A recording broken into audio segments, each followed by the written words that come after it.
Good morning. We apologize for the delay. Our chairperson is on his way here, and I am expecting him in 2 or 3 minutes. In the meanwhile, we've managed to stay on schedule so far today, so we will continue, hopefully staying on schedule. So I'd like to call the Transit and Bus Committee meeting for the month of November to order. Are there any public speakers? Good morning. We have 10 public speakers this morning. I would like to remind all the public speakers that they have 2 minutes to speak. The first speaker is City Councilman Brad Lander. City Councilman Lander will be followed by Assembly Member Joanne Simon.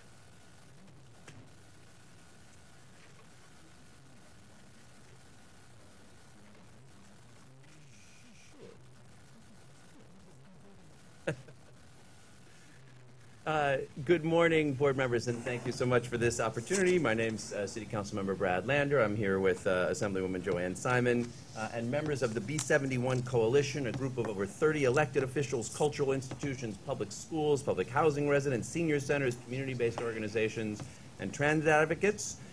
We are here this morning to submit over 2,500 petitions in support of our proposal to restore the B71 bus line with a new connection through Red Hook to Lower Manhattan.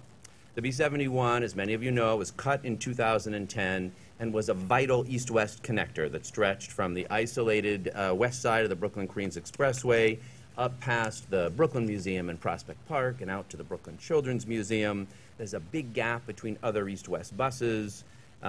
Every time we go to the Eileen Dugan Senior Center 7 years after it was cut, the first question is, I still can't get to the grocery store, I still can't get to Prospect Park, I still can't get up to the library, when's the bus coming back? And it's not just seniors, it's families that go to school on one side or the other of the route and have no good transit option to get there.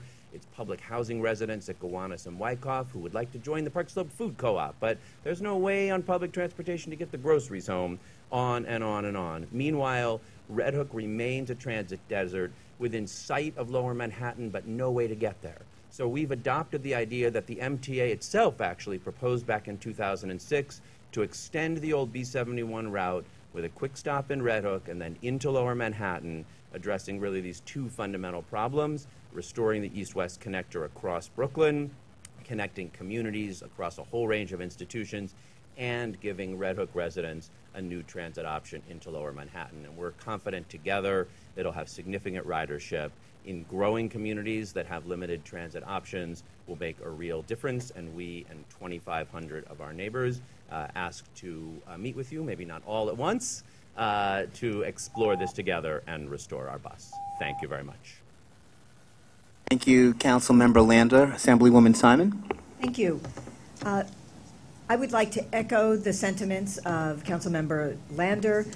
Together we have worked very hard to involve our communities with both advocacy for the return of this bus route that they so severely miss, and to also come up with creative ways that we can expand the route and have it serve more people. At the time that it was cut, the people who were the most affected by the cuts were seniors and school children, for the most part. That was a growing population in this area, and it was loudly protested at the time. There is simply no good east-west route, and I remind the committee that, or the board, that the buses are accessible, physically wheelchair accessible. The train stations in any circuitous way to get from one place to the other are not. And so really it is denying transportation to large numbers of people. Also, these communities are growing communities. We have increased our population since this bus route was cut. Not unlike the G train, which once upon a time really seemed to serve very few people. It, in fact, is on a corridor of great growth. The G train has continued to serve more and more people. The B71 needs to do that as well and can do that as well. And we are very confident that if we can have a conversation with you in greater detail, we'll be able to demonstrate that to you and that you will agree with us that this bus route needs to be restored and expanded as we have proposed. Thank you. We'll leave you testimony in the list of all 30 of the organizations that have signed on. They're not all here to testify, but a few people who relied on that route and rely on bringing it back are here to share their stories with you this morning. Thank you. Thank you very much. We'll take those. Andy, will you take those? The next speaker is Kathy Price. Ms. Price will be followed by Stephanie Wilchford. Good morning. I'm a Park Slope mom and a public servant in education. I'm here to share one specific public transportation experience that illustrates the simple way that life would be improved for many families if the B71 came back. Last week, I timed a trip that I've been reluctant to take by public transportation because I knew it wouldn't be fun. It's a 3-mile distance that would take 15 minutes on the B71. Getting from Park Slope to the Brooklyn Children's Museum in Crown Heights can take an hour, and it did last week. The trip involved a subway ride to a bus ride, and 20 minutes of the hour was spent in 38-degree weather with my 4-year-old daughter. The Maps app I used said the trip should take 35 minutes, but that's only if the stars align. Many Brooklyn families could take the subway to the Children's Museum on the Upper West Side or to MoMA or to the Whitney in less time. If the B71 came back, Brooklyn families would be encouraged to support our local businesses and cultural institutions because access to more of Brooklyn would be opened up.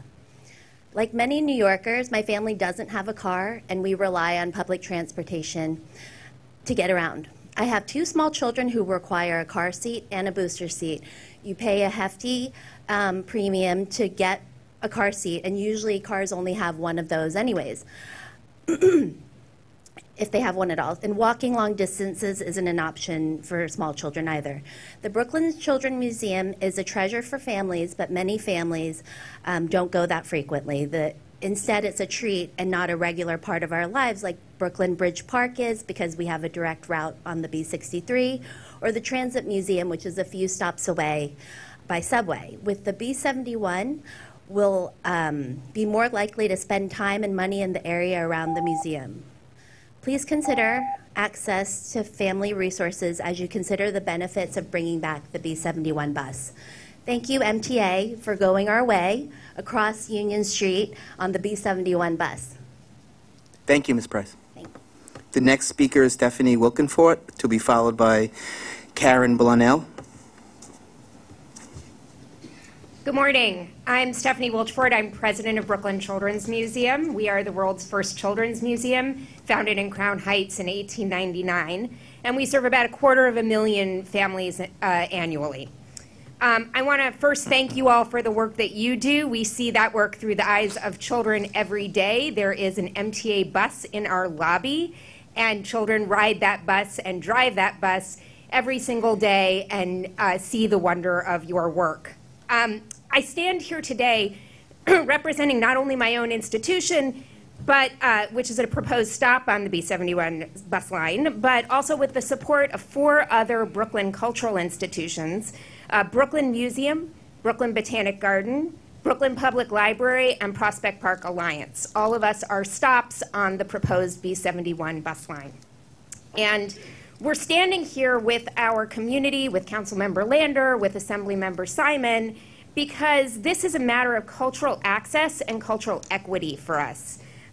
Currently, residents of Red Hook, Gowanus, those who live by the waterfront, have very little direct access to our institutions.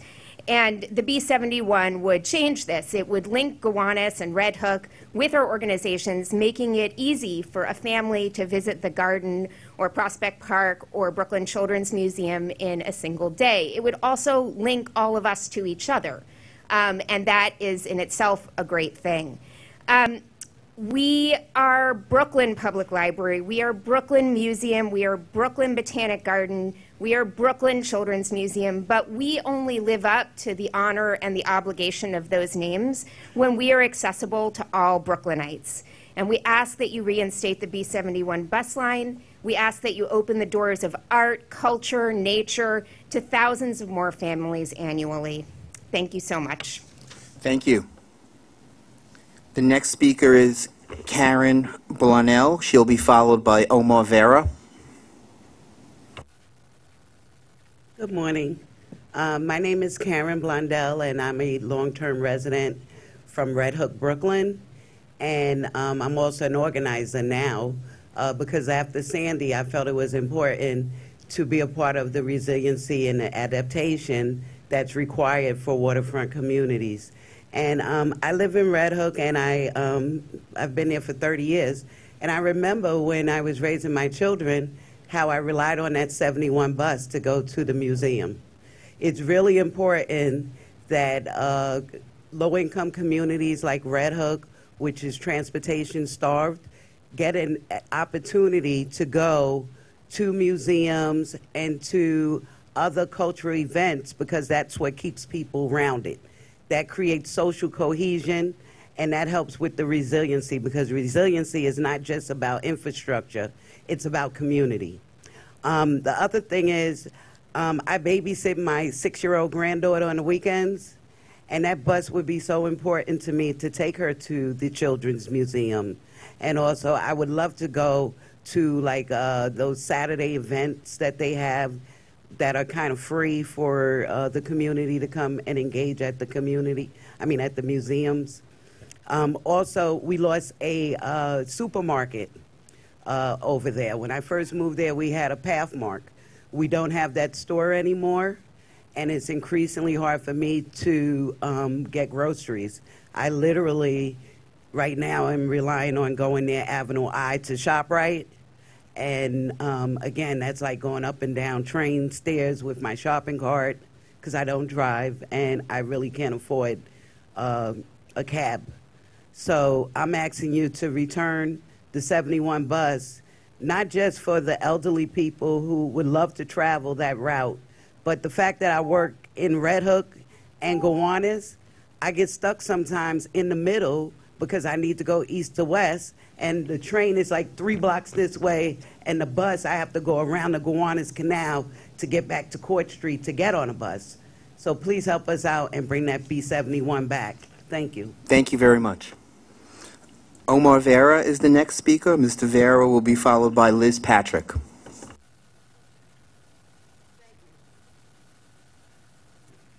Good morning, MTA Transit Committee. Welcome back. We're now approaching the final 2 months of 2017. First, before I go with the statements of B71, there's something I forgot to mention last month regarding the Q10 service adjustment. And let me just mention that the Q10 limited should be replaced with select bus service because it is an airport bus. I mentioned that more airport buses should be SPS and have Wi-Fi for the convenience of New Yorkers and tourists to move in and out around. And I know that Andrew here agrees with me, and so does Veronica. All right. Thank you both.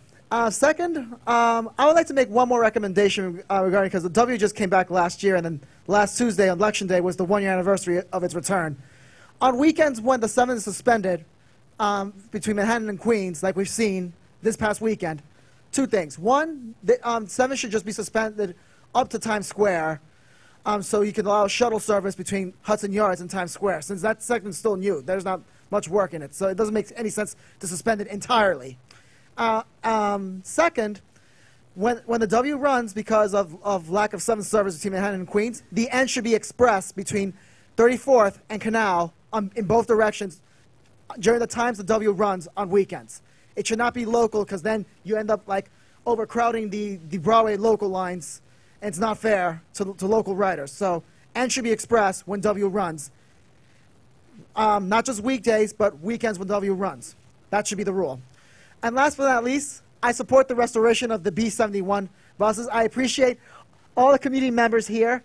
I especially appreciate the Brooklyn Children's Museum president, who is a clear advocate for all. Thank you. And I yield back the balance of my time. Thank you for having me here. See you around. Thank you, Mr. Vera. The next speaker is Liz Patrick. Ms. Patrick will be followed by Kevin Zeng. Good morning, Ms. Patrick.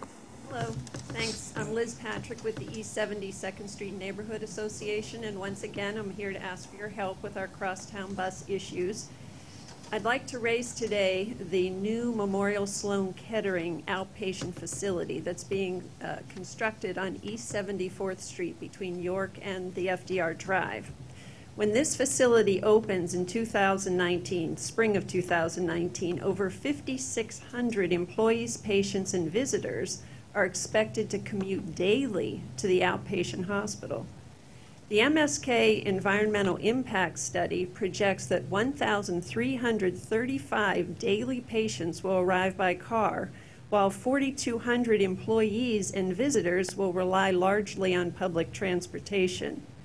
With only 248 parking spaces planned for the facility, we should expect a significant increase in car traffic on York Avenue, worsening gridlock and wreaking havoc further on our crosstown bus reliability. We need the MTA and the DOT to work together now to identify a range of strategies to mitigate the projected gridlock on York Avenue before the facility opens. The bus scheduling department should also begin planning for the additional volume of hospital employees who will likely use our already crowded M72 and M66. And finally, it's time to revisit adding those 72nd Street stops to the M15 SBS routes to handle the north and south passenger volume. There's no way the M31 alone can handle that volume, especially if it's stuck in traffic. While the new center doesn't open for 15 months, we must begin the planning process now to avoid the onslaught of cars and commuters that are certain to be stuck on York Avenue and turn it into a parking lot. The MTA bus and DOT have proven that they can speed up travel times with the SBS initiative. While we know York Avenue isn't a candidate, we certainly could use your expertise to figure out how to mitigate this problem in the future. Thank you. Thank you, Ms. Patrick. The next speaker is Kevin Zeng. Mr. Zeng will be followed by Murray Bowden. Hello, good morning to friend of Ferrer and Dara Eric. My name is Kevin Zeng. I would like to consider to bring back the B71 bus along Union Street in Brooklyn because our train is too slow when I miss the R train and waiting for the R train at DeKalb Avenue and Atlantic Avenue Barclay Center Station to go to work and Union Street Station to go home or doctor's place for too long every day, 7 days a week, due to the lateness of this train. Hopefully, when I get the weekends and holidays job, I take the B or Q trains to 7th Avenue Station in Brooklyn and then transfer to the B71 bus stop at 7th Avenue and Flatbush Avenue. And finally, I take the B71 bus to Union Street, 4th Avenue to get to the Brand Fitness. So I don't have to wait for the R train. It's too long, for 20 minutes every day, 7 days a week. An alternative for weekends job, after work, I take the B71 bus to Brooklyn Bridge City Hall Station in Lower Manhattan, and then transfer to the 6 or J train to Canal Street in Manhattan to get to the doctor's place. Thank you and have a nice day. Thank you, Mr. Zeng. The next speaker is Murray Bowden. Mr. Bowden will be followed by H.P. Schroer. Somewhere around 2002, Harry Stanton, the Deputy Commissioner of Transportation of Westchester County, and I met with John Walsh at one of your bus garages. John Walsh was the MTA employee who developed the hybrid bus. And Harry and I met with him because we were going to bring, Harry was going to bring hybrid buses to Westchester County, which they did do. So I've been involved with the hybrid buses in MTA for quite some time. I want to ask you, Darrell, can you arrange for me to see your newest buses so that I can see how they've changed and see if there's anything that I would like to suggest? You'll do that? Talk offline? Okay. I'll be here all day, so find me. Thank you very much. Thank you, Mr. Bowden. The last and final speaker is H.P. Schroyer. Thank you again. I failed to mention the fact that I appreciate the fact that I'm enjoying a senior discount. As you know, my concern is about the younger veterans. And so I'd like to leave you with this thought. In consideration of the number of veterans that are going to be impacted by the veterans discount, and in particular, there are 10,000 veterans who are attending the universities throughout the city. And in your deliberation, I just add that you should consider the impact that this discount will have towards them. Thank you. Thank you. That was the last speaker, Mr. Chairman. Thank you to all the speakers, and good morning, committee. First, let me have a motion on the minutes of our October meeting. Is there a motion to approve? Second. Are there any changes or comments on it? Hearing none, all in favor? Opposed? Abstaining? The minutes are approved. Are there any changes to the work plan, Mr. Mulligan? Thank you. I'd like to begin by pointing out that the gentleman seated next to me is Phil Eng, our Chief Operating Officer.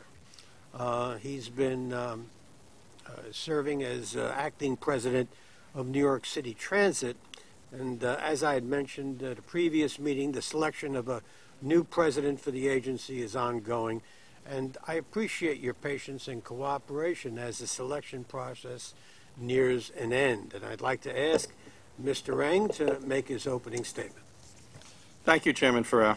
I am pleased to serve in this capacity, and I consider it an honor to lead New York City Transit.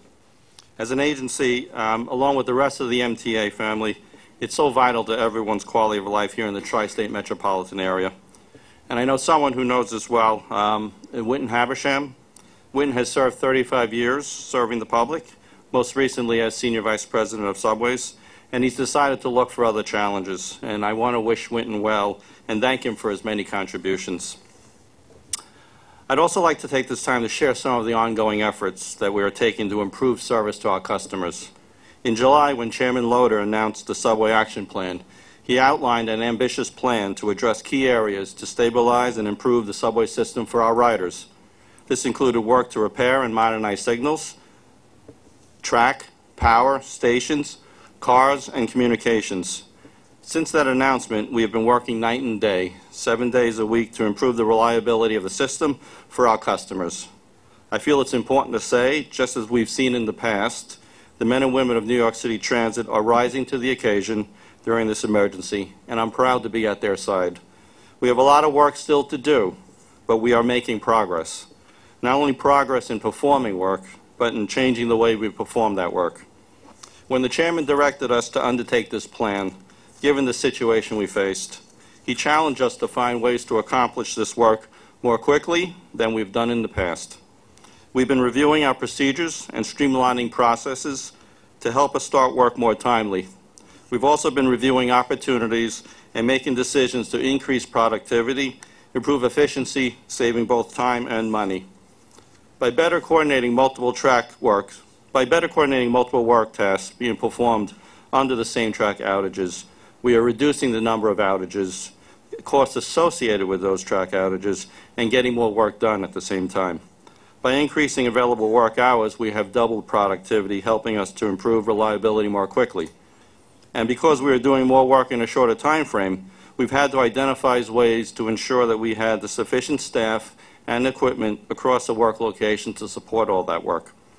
We couldn't do this without our staff across all areas within transit being open to new ideas, different methods, and working as a team to implement change to get work done. This emergency has forced us to be better in how we tackle the subway action plan, but it will also have long-lasting benefits as we're making these changes permanent and applying them across everything we do, from work by our in-house forces and performed under our capital program. We are already stabilizing the system with our efforts, and we will see long-lasting positive benefits for New York City Transit and for our customers. So while we're hard at work making repairs to improve the system, we also know that our customers deserve better communication. So I'd like to spend a few moments to talk about our efforts to improve communications with our subway customers. Providing clearer, more timely information for customers is an essential piece of the subway action plan. We're focused on better customer service, and several initiatives are underway to improve our ability to convey real-time information quickly to our staff who can better inform our passengers about service. We've increased the number of dedicated announcers providing station-specific real-time information. In the last month, we've added coverage at 70 stations, used over by 800,000 daily customers. And we will continue to expand this program in the coming months, and we'll be evaluating performance on an ongoing basis. Last week, we distributed 90 mobile devices to E-train conductors. This pilot program is intended to give customers on trains more timely information about incidents, service changes, and response times. We look forward to reporting back to the committee on this initiative as it progresses. And we've also provided enhanced customer service training for our platform controllers as they expand their role to provide more proactive customer assistance, and will be situated at 14 of our busiest stations across the system. Overlaying these efforts, we are revisiting communication processes at our Rail Control Center to improve accuracy and consistency of messages on trains, in our stations, on our website, and through social media. Our efforts to improve communications in no way affects our focus on making repairs to stabilize the system, and we have numerous initiatives advancing in parallel to improve reliability and to allow us to respond to incidents more quickly. In a moment, I will turn over to Frank Jazicki, who was recently appointed Senior Vice President of Subways. Frank will provide more specifics on these initiatives being advanced under the Subway Action Plan. But I have one specific committee item to bring to your attention before we turn to the operations report. You will note that New York City Transit and MTA Bus Committee charter is included for your review. There are no substantial changes to this document, and all of the committee charters are on the agenda for approval at the corporate governance meeting in December. That concludes my remarks, Chairman. Thank you, Mr. Eng. I think Mr. Albert has a question. Phil, I obviously laud the change in communications. That's a very important piece of how we deal with our customers. I would also suggest, and I think it's in the works, but you didn't mention it, so that's why I'm asking, are notices in the stations about GOs and other work? I think it would behoove us to let our passengers know what that work will accomplish, not just that they won't have train service from 10 p.m. to 5 a.m., but what will be accomplished by having that shut down for a period of time. Absolutely, Andrew. In fact, that's one of the things that we're working on right now. In addition to better verbal announcements, we're going to be improving how those notices are both posted as well as clarity to our customers. That will be out shortly.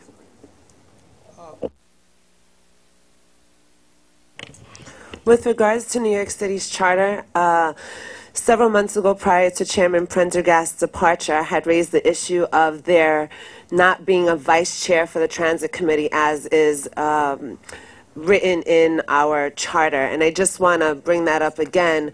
It actually, as per the charter, should be someone designated or appointed by Mayor de Blasio, or the mayor. And we still do not have a vice chair of this committee who would, in the event of our existing chair, be unable to attend the meeting, or in today's situation could chair the meeting if our existing chair is running a little behind schedule. Thanks to Commissioner Metzger, you were able to start. But I just want to continue to point that out. And I know this is a designee made by the board chair, but I do just want to flag this now for further discussion in December. Okay. Anyone else? Mr. Weisbrot. Yes, I would just like to not only support what Ms. Vanderpool has to say, but it seems to me that the chair of, with all due respect to you, Mr. Chair, someone who I have enormous regard for both personally and professionally, and for a very, very long time, as you well know, it does seem to me. Don't get any more specific than that. I could go on. I could go on for some time, Mr. Chair, and as you well know, but it does seem to me that in the interest of comity, COMITY, that the chair of this particular committee, which really, as its essence, New York City, ought to be chaired by an appointee of the mayor, not just the vice chair, but the actual chair. I mean, New York City lives and dies by its subway system, and so as the governance committee considers this in December, I would ask not only that a vice chair be appointed as the current charter requires, but that we consider a revision of the charter to have as the chair of this committee someone appointed by the mayor. Thank you. Mr. Merdler. Just to respond to that last comment, on the day that the mayor of the city of New York decides to take some responsibility for the subways, decides to contribute to the cost of uplifting them, decides to use the subways for a purpose other than a photo op, your remarks would then be appropriate. Since this is way off our agenda and way off path, please, no more commentary on this particular subject. You all know the authorities who make these appointments. This conversation is best taken up with them. Mr. Jones. On a completely unrelated issue, and actually one that Charles Mordaller started, it was my understanding that platform safety doors were being experimented with. I saw some comment about this recently. Am I mistaken about that? I'm asking you, Mr. Hand. Platform doors is something that we're looking at. Obviously, the 472 stations have different configurations, so one of the challenges we have is looking at how something of this nature could be implemented in a reasonable sometime fashion. in the not-too-distant future, can you give us some approximation of what's going on that? Absolutely. Particularly as Commissioner. as it deals with overcrowded stations. We'll Thank put you. a brief summary together for the board. And Mr. Chairman, I understand you don't want to belabor this issue. I appreciate that, but I have to respond to Mr. Merdler because, as he well knows, New York City, its residents, its riders, contribute the overwhelming preponderance of funds to the operation of the New York City subway and bus systems. Thank you, Mr. Weisbart. One of those residents being the chair of this committee at present.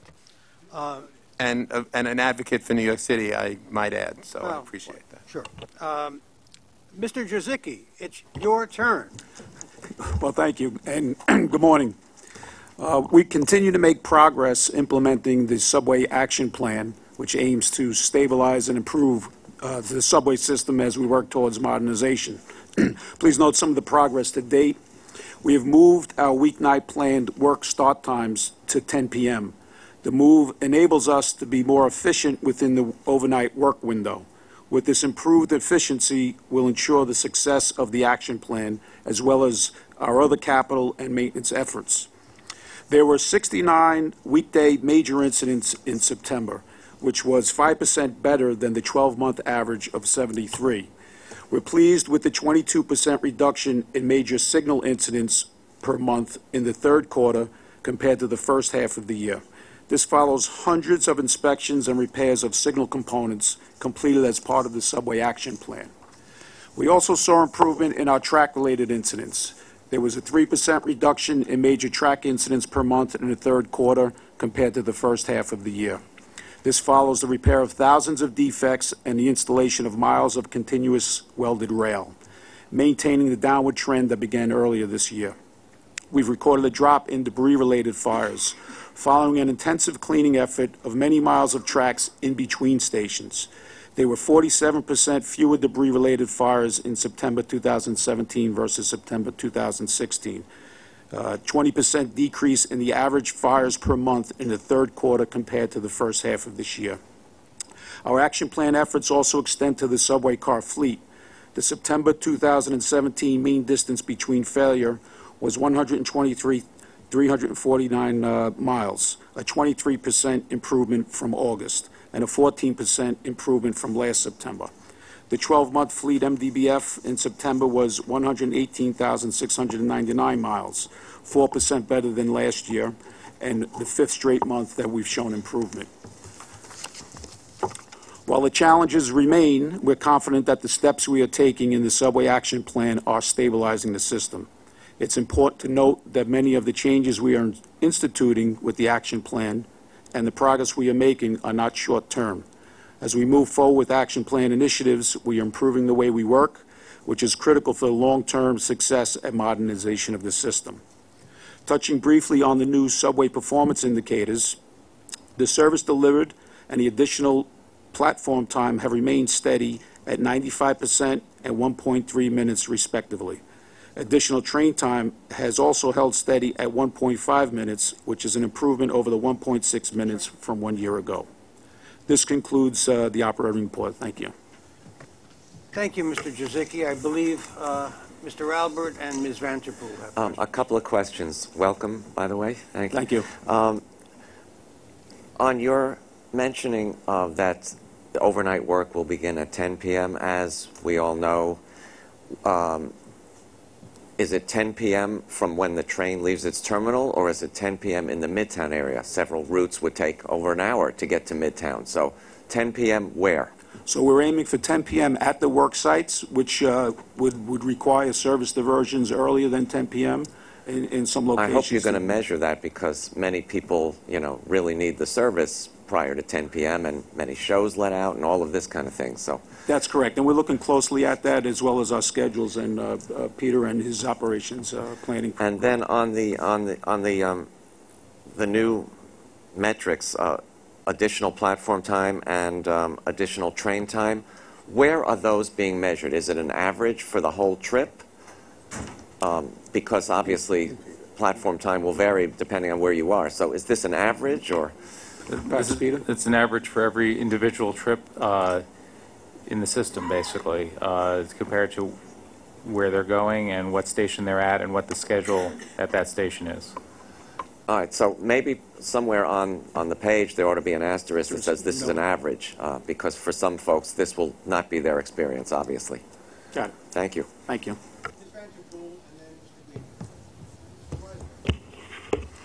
Welcome, Mr. Jazicki. Thank you. For MBDF, you talked about the improvements. So 9 of the 13 subway classes, car classes, have shown significant improvements, some as high as 30% increase in MBDF.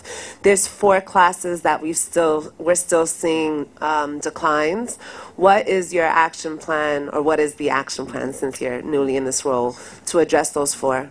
So we have implemented a plan that we're attacking some of the highest failure rates in the fleet, particularly door-related incidents. As you may know, 40% of subway car-related incidents are related to the door systems and the door failures. So specifically, the 160s, you'll see that the R160 fleet has slipped a little bit in the past months. We're looking specifically at the master controller device. There's some reliability issues there. We've implemented, as part of our action plan, a replacement program for the master controllers. Each car class varies slightly, but I'd certainly be able to provide you with information specific to each car class.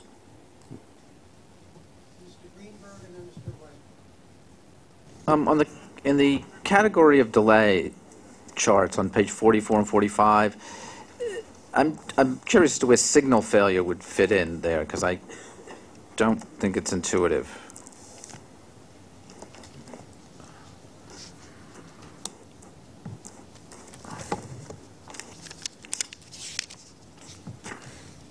I will confirm, but I think that's in the right-of-way delays. Right. Oh, okay. All right. So it's lumped in with the right-of-way. Okay. All right. I mean, it would be good to know, not every month, but it'd be good to know how our right-of-way delays, flesh out at least maybe once a year, you could tell us, what, because I mean, when people hear announcements, they hear that because of signal trouble, this Right. and it would be good to know that, especially considering this action plan and what the specifics it addresses, right-of-way delays, like it can be any number of things, like whatever, track, signals. It'd be Right, good to know. we can provide some further analysis. Yeah, of that, annually Karen, not a problem. would be fine. Okay. All right. And on MDBF, I just want to say I did notice that there's largely improvements, especially in the older class cars, which has always been problematic. And they have much lower, you could look at a higher percentage, but they have a much lower MDBF and are causing probably some serious problems on certain lines like the J and the Z, and I'm happy to see that those are being addressed. I just have I've noticed that the R188 is also another one that received that you didn't mention, Right. that did receive a decline. I just wonder what the issue is there. So we're looking closely at the R188s. There are some reliability issues with the brake controller device on it. We're looking at them with the car manufacturer. As you know, the cars are just about out of their warranty period, but working closely with the car manufacturer to resolve some of those issues. But on a good note, the MDBF for them is still much higher than some of the other car classes, which really should be focused and That's on correct. trying to address them if we're going to keep those cars, and we are. So, We certainly are. Thank you. Thank you, Mr. Chairman. I have two questions. One, a definitional question on major incidents, recognizing that our goal here, certainly, while to move trains, is essentially to move people. That major incidents really, as I understand it, are only now defined as incidents that delay 50 or more trains. But incidents that cause a station to be evacuated, fires that are fairly alarming to passengers, shouldn't they be somehow also included in the definition of major incidents? So the definition, correct, is any incident that causes 50 or more train delays. Perhaps another indicator or another measure that looks at significant events, as you mentioned, an evacuation of a station or something of that nature. So there would be no confusion as to our current metrics of major incidents. I mean, I would look at those are the things that get passengers. I mean, obviously train delays do too, but if a station has to be evacuated, or if there's a fire, or they have to evacuate a train for any significant period of time, that for a passenger is a major incident. It's certainly very disruptive. I would ask that you look at whether that can be somehow its own category. And then my second question is, if you look at the metrics as a whole, pretty much they're pretty flat over the last year, and certainly pretty flat since at best actually, since the subway action plan has been implemented over the last 3 or 4 months. Can you yet assess which elements of the subway action plan are actually having an impact on the metrics? Is it too early to tell that, or are there specific elements of the subway action plan that we can see are making a difference, or maybe even at this early stage are not making a difference, that would require some sort of tweaks to the subway action plan? So I would say it's still a little bit early in the action plan initiative, but we can certainly perform some analysis to really focus in on those areas where we're making progress, adjust where we need to adjust, and continue with our efforts where we're making some significant progress. Thank you. I'm trying to understand the numbers. If you compare the legacy information with the current information, at least I am confused. So, for example, under the legacy information, the weekday weight assessment on most of the numbered lines is about 2/3 of the time late. If you look at the weekday assessment on your new statistics, there are two numbers that jump out at me. Subway weekday percent of service delivered. I assume that means the train ultimately got there, right? Okay. Now, when I want to find out how soon it got there or the delay, I then look, I assume, to subway weekday additional platform time, right? Additional to what? Additional to the scheduled time.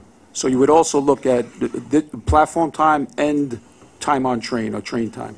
But on the legacy side, you used to add a period of time that was in excess of the minute or the 2 minutes that you have on the additional time.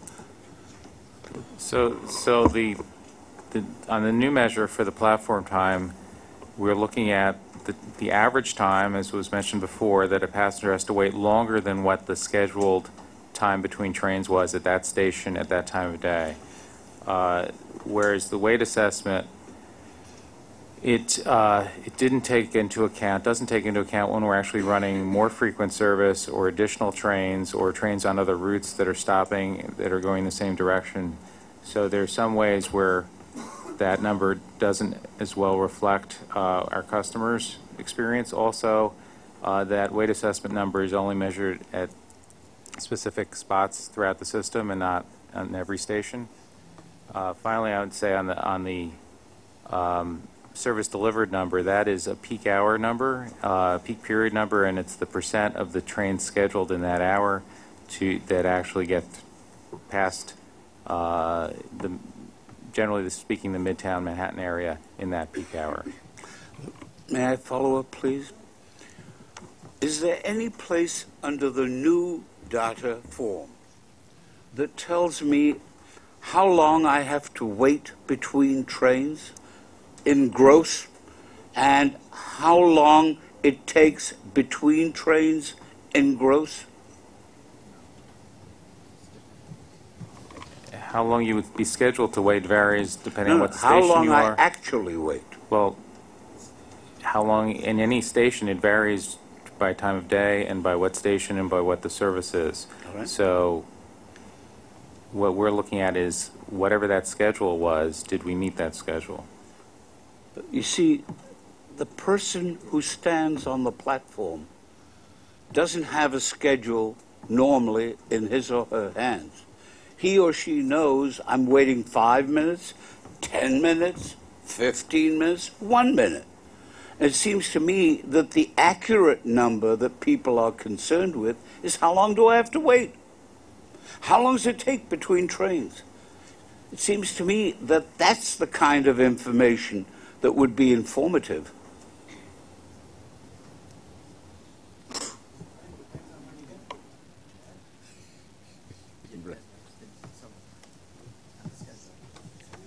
Yeah, certainly take a look.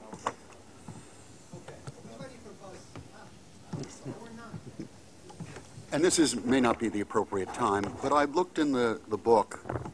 There is no regular reporting on the status of the Access-A-Ride work. I think we've all had major, hearing people's stories. The fact that it isn't a regular part of our monthly meeting, I think is really unacceptable at this point.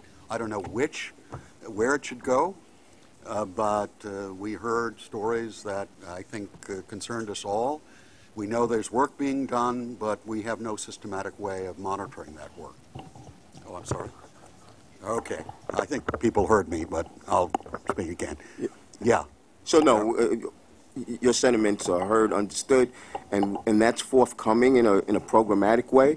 In the next coming months, you'll hear me regularly report on activities in paratransit, but we heard you loudly, and we will respond. I would like it literally, as we've laid out the different parameters and improvement. It would be important to see that in writing as part of the review that the board does. I'd appreciate it, sir. We're in agreement. And I'll echo that, Commissioner. We'll add that.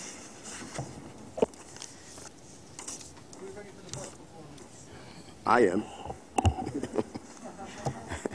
Okay, good morning. As this committee knows, select bus service, or SBS routes, enjoy both increased operating speeds and higher ridership trends compared to other routes. Yesterday, after extensive community outreach, we launched one of our most ambitious SBS projects to date, along with our partners at New York City DOT on the Q52 and Q53 routes. These represent our 16th and 17th SBS routes, which serve approximately 20,000 daily customers. The 16.5-mile-long corridor covered by the Q52 and Q53 is the longest of all of our SBS corridors. It provides a critical north-south link in central Queens along Woodhaven and Cross Bay Boulevards, connecting Woodside, Elmhurst, and the Rockaways. Bus service on this corridor has historically been slowed by congestion and a street layout that makes bus stops difficult to access for many residents. In Rego Park and Woodhaven, the buses serve major commercial destinations, including Queens Center Mall, Elmhurst Hospital Center, as well as recreational destinations such as Forest Park, the Jamaica Bay Wildlife Refuge, and Rockaway Beach. The Q52 and 53 SBS has the most features of any SBS route to date, including camera-enforced bus lanes, bus boarding stations and medians with customer amenities, off-board fare collection, and other street treatments to improve bus speeds and ensure customer safety. In addition, the buses on these routes are new articulated buses with updated branding, Wi-Fi, and USB ports. I want to thank everyone involved at the MTA and DOT teams for making this successful launch. Approximately 150 MTA and New York City DOT staff currently serve as customer ambassadors along the routes, assisting customers with the new stopping pattern and the off-board fare collection process. The ambassadors will continue their work through November 25th. With the implementation of this latest SBS routes, approximately 16% of our daily bus customers are experiencing a faster, more customer-focused bus transportation option. Moving forward, we will continue to roll out select bus service on high-volume corridors. Upcoming routes will include the B82 and the Q25 and the M14. Expansion beyond these routes will be in line with the Bus Forward strategy, which highlights 21 additional target corridors throughout the city. Now, shifting focus to paratransit. I am pleased to report that since the inception of the eHail program in 2016, we have completed a total of 122,000 eHail trips through October and have now reached an average daily total of 2,000 trips. In addition, 200 customers have volunteered to participate in an on-demand eHail test program. Half of these customers will have an app installed on their smartphones, and the remaining half will receive a phone number to call Access-a-Ride directly to book their on-demand trips. Participants have been notified and have received instructions on how to use the service. On November 29th, they will be able to begin booking taxis on demand or up to 24 hours in advance using the Curb app on their smartphone or through the Access-a-Ride web portal. Upon gathering customer feedback and ensuring this new service meets all expectations, we plan to expand the rollout. In December, we will launch significant enhancements to paratransit website, giving our customers the ability to book and receive confirmation of their trips online and to see their vehicle location in real time, taking some of the suspense out of their journey. Finally, I want to congratulate all of our participants in the New York State Bus Rodeo.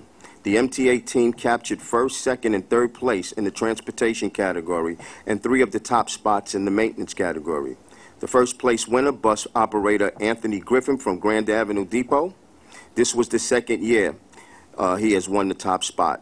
The second and third place victories went to, respectively, to bus operators Michael Barone of Casey Stengel Bus Depot and Ernest Triplin from Fall Rockaway Depot. Congratulations to them all, and this completes the operations report. Are there any questions on the bus operations report? Mr. Jones. Actually, it's on the Access-a-Ride issue again. I was struck in the briefing I received on Access-a-Ride. I believe the number is 60 to 70% of the users are over the age of 65, and an estimated only 23% were computer literate. I still remain very concerned that the move towards new technology that doesn't deal with the issue of a population that may not find this user-friendly and focusing on things that are perhaps in some ways better suited to millennials may miss the point. And obviously tracking where your car is or service is enormously important. I've recommended, obviously, and I still recommend that we partner with some of the institutions that are trying to deal with the elderly and communication, AARP being one that I know best, to make sure that in coming up with a new system that on paper looks fine, it still may not fall short for a substantial portion of our ridership on the accessory ride system. Yeah, your points are well taken, and all of our efforts as we advance technology to better serve paratransit customers, we look at those, as you referenced, the 22% or 23% that may use technology. We certainly are going to serve them. But all of the strategies are bifurcated in that there's still traditional ways to take advantage of that new technology by simply calling accessory ride, and we doing that work for them. But what I would say would enhance or improve the quality of their service. In addition, 70% of our customers use our dedicated riders on the paratransit vans, and there's a lot of work going on to try to improve the quality of their service also. Ms. Vanterpool. Just a comment on Woodhaven. I want to thank MTA staff, the bus division in particular, and also New York City DOT for launching the Woodhaven route. Since I've been on the board the past 18 months, I've seen quite a few select bus service routes. And I also want to shout out the advocates who worked on this, because this was one particular corridor that was not easy. This was one corridor that was in development for at least 4 years. And it really showed a very positive collaboration between the advocates with which a lot of this work does not happen at the ground level, quite frankly, without a good deal of building community support, but very good collaborations with agency staff in both agencies. And it's great to see more slightly aggressive on-street treatments.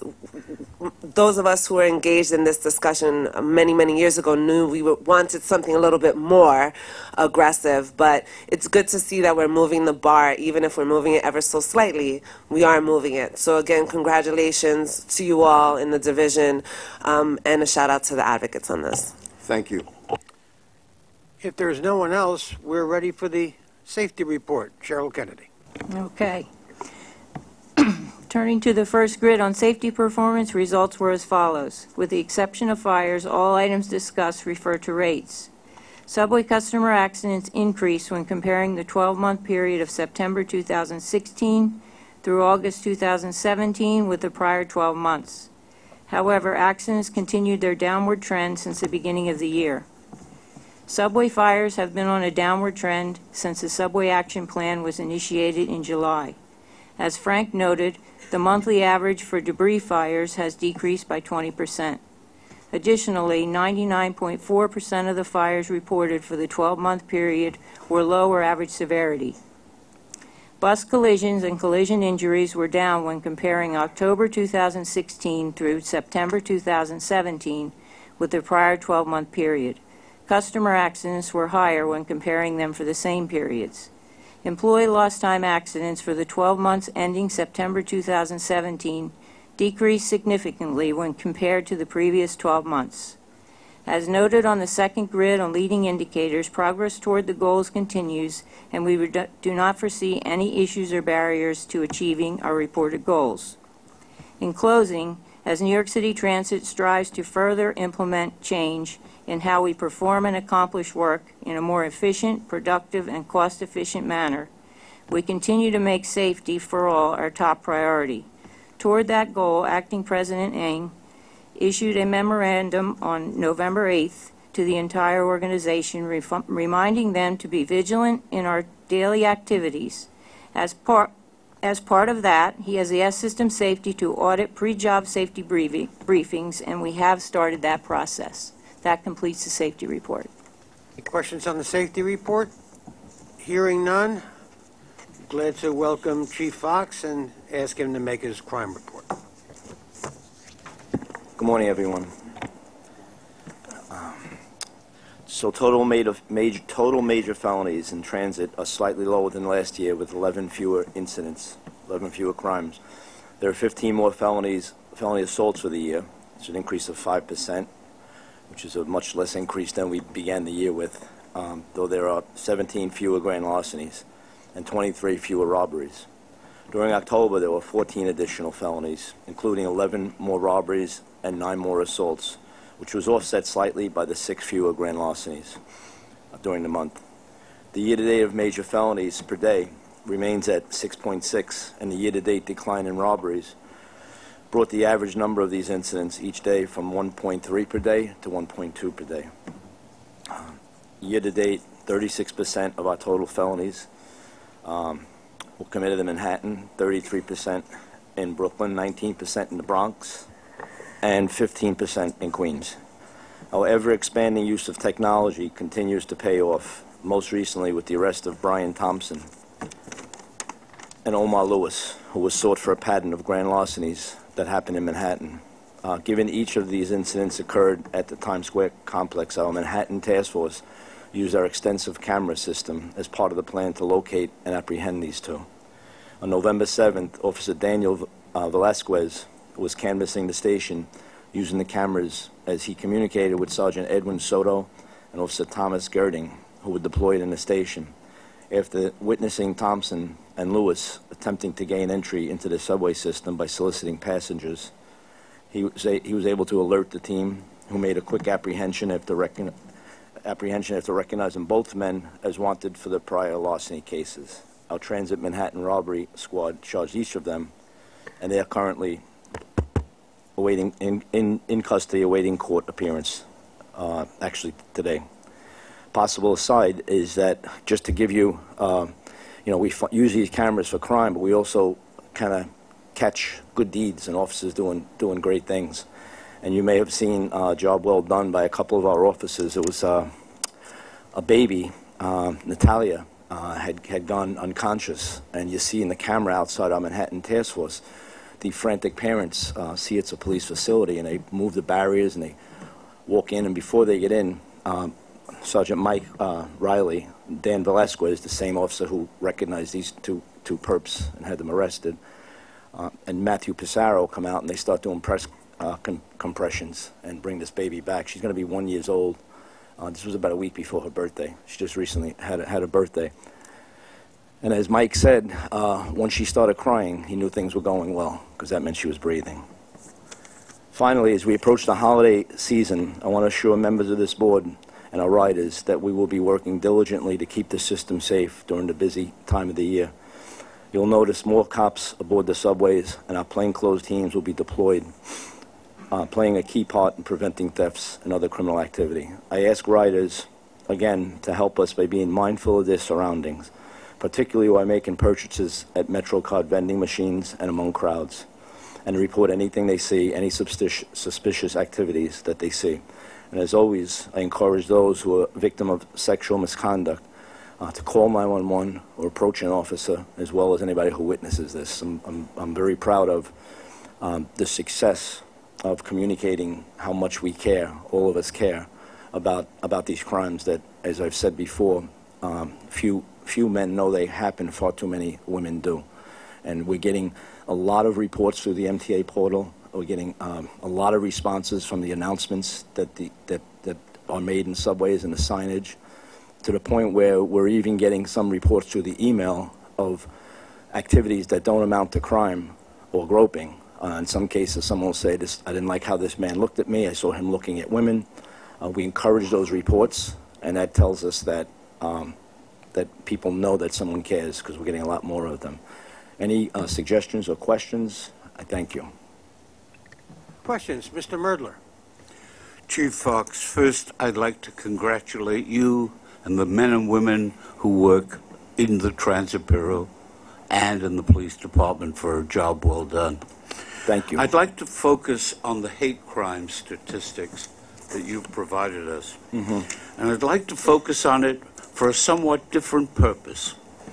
Hate crimes are not confined to one group of people in terms of who the victims are.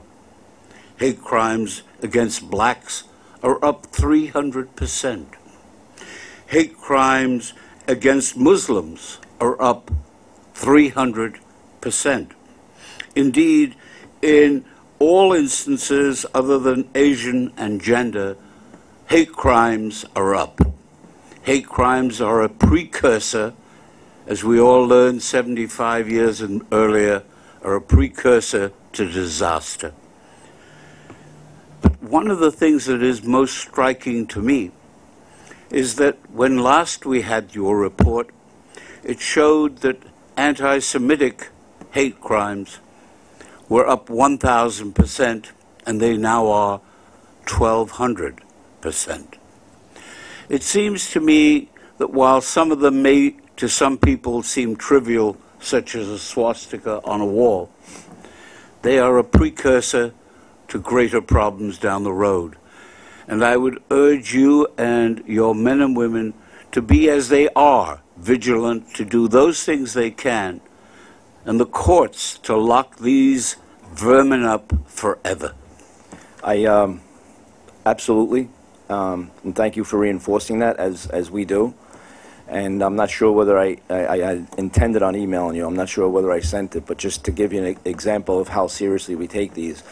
There was a swastika, and I've said here before, there's no such thing as a small swastika. A swastika, whether it's the size of a stamp or the size of the side of a store, represents the hatred and the manifestation of evil that you referenced 75 years ago, the Holocaust.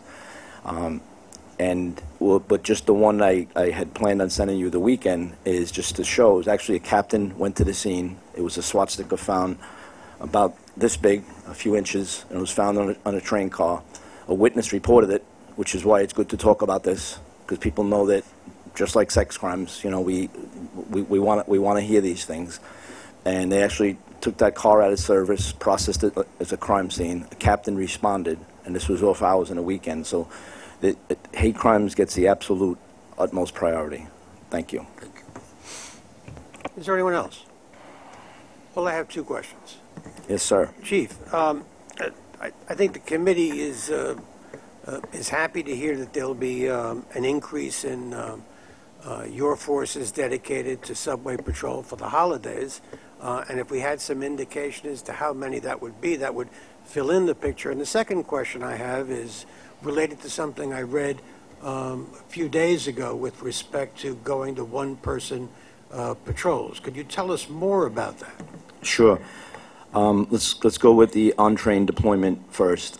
As I mentioned, I think the last board, policing and bringing subways safety to our subways is a very intricate mix of enforcement, deployment, plainclothes, uniform, and we have on-train deployment, we have platform deployment, and we have station entrance deployment. So those numbers, because as we see, most of our violent crimes is not on the train. Most of our larcenies and such are on the train. So it's a constant balance to go even lower than these 6 crimes a day. So typically, what we've been running is about 30–35% of our deployment citywide, and this changes city by city, by borough or district by district, will be exclusively on train. And then another third would be a combination of on train and platform coverage. So officers would actually be given, just like cops in the street are given an avenue between 5 streets as their footpost is. Our officers are given a line, and then they're given, in some cases, designated times to get off and stay at the station for a certain amount of time. And then there's the rest of the group is a number of support personnel, fixed posts at certain stations that we cover constantly, and as well as car patrol. So we have some vehicles that obviously have to run to get back and forth. Sometimes they may be quicker than on our subways. As far as the one-person patrols, we deploy our officers in teams of 1 sergeant and 8 cops. We deploy our officers in teams of 1 sergeant and 4 cops, as we do two officers on patrol, and as we do solo posts. And we recently took a look at how that deployment works, and I've tasked the commanding officers at their discretion to determine whether a station is covered by a solo post or by a dual post. So in some cases, like for example, on the overnight hours and the end of the evening, the end of the 8 o'clock on, most of our officers are doubled up because that's the time where we find there's more alcohol involved in confrontations with people and people less willing. So it's dependent on the station, the time of day, the experience, and it's what our commanding officers do best, deciding how to deploy and where. So that means that is there a way to quantify how many of these one-officer patrols will be increasing? It's dependent on the conditions in the particular district. It's nothing, we don't look for a certain number. We look for a common sense policing. So it's the number may change by tour or location. Okay. Anyone else? Thank you, Chief. You're welcome. Mr. Mulligan will present the finance report. Preliminary 2017 September New York City Transit farebox revenue of $377.5 million was $3.5 million or 0.9% below forecast. Year-to-date revenue was $3.34 billion or $18.8 million or 0.6% below forecast. Preliminary September 2017 New York City Transit operating expenses exceeded forecast by $16.8 million or 2.7%. Labor expenses were above forecast by $13.5 million, 2.8%, due largely to additional overtime requirements. Non-labor expenses were above forecast by $3.5 million, 2.3%. Year-to-date, operating expenses were lower than forecast by a net of $24.2 million, or 0.4%. Preliminary ridership report, September 2017 New York City Transit ridership totaled 194.1 million, 2.5% below forecast. September 2017 New York City Transit average weekday ridership results compared to September of 2016 were as follows. Average weekday subway ridership was 5.7 million, a decrease of 1.8%. Average weekday local bus ridership was 1.9 million, a decrease of 6.8%. Express bus ridership was 41,000, a decrease of 1.4%, and paratransit ridership was 28,000, a decrease of 1.4%. Are there any? Mr. Albert and then Mr. Weisbrod. Tim, when you see these reductions in bus ridership, does anybody go and look at it by route and see if anything specific was happening on a particular route, i.e. construction or road work of any sort that would cause the buses to have much worse throughput and thus less ridership?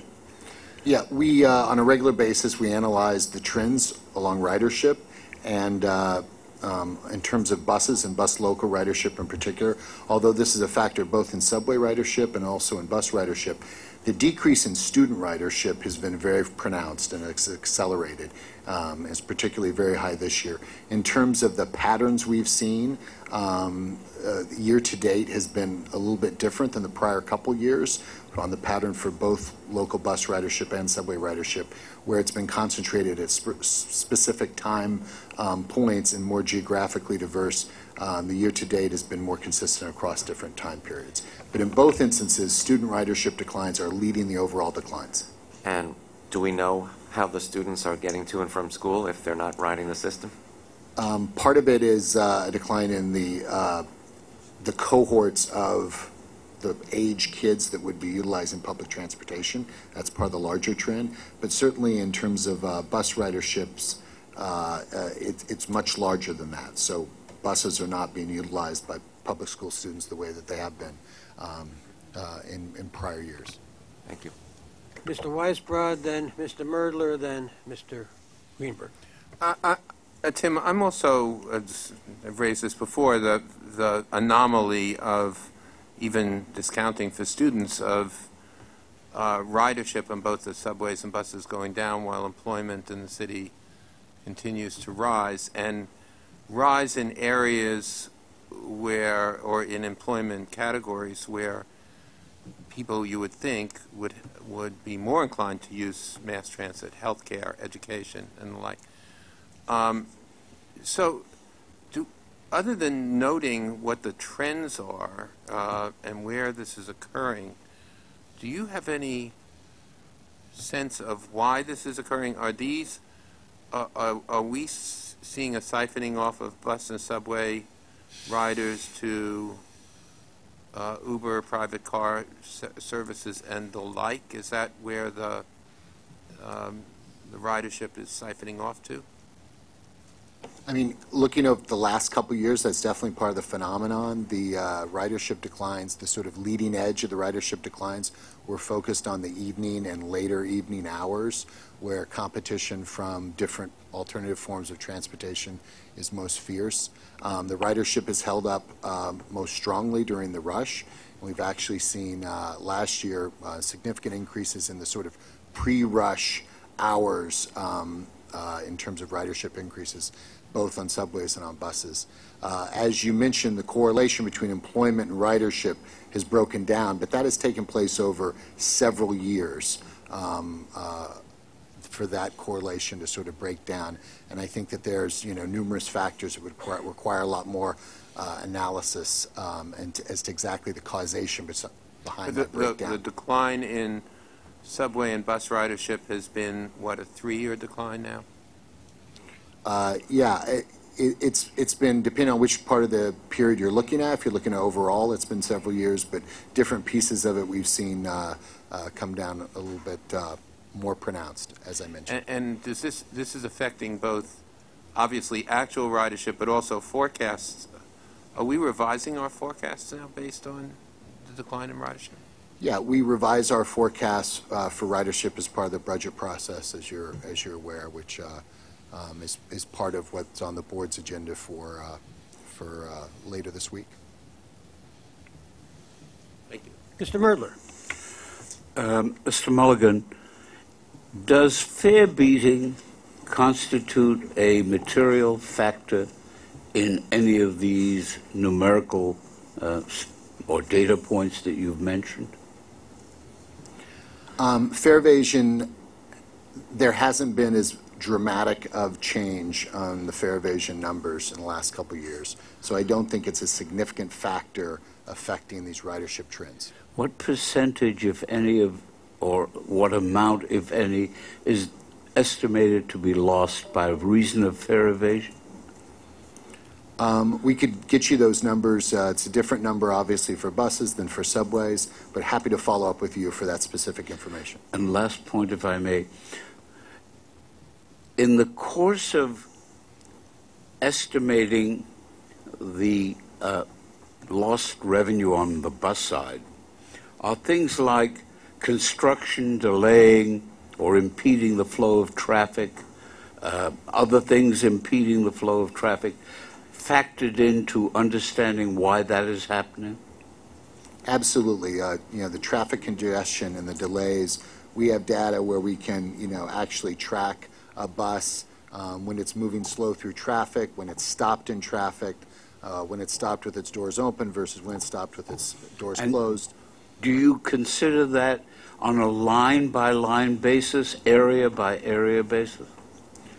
Depending on the analysis, we can drill down to the specific line, certainly. Thank you. Mr. Greenberg, then Mr. Jones. I was going to ask what Commissioner Merdler asked, so it really took care of most of it, except regarding the surface lines, or bus lines, if we do see a fare evasion issue on a line or two, do we assign our Eagle team to that to try to address that? Do we look at that and address that? As really Absolutely. We respond to trends in fare evasion on a route-by-route basis, and there's a iteration between buses and enforcement through the Eagle team on that.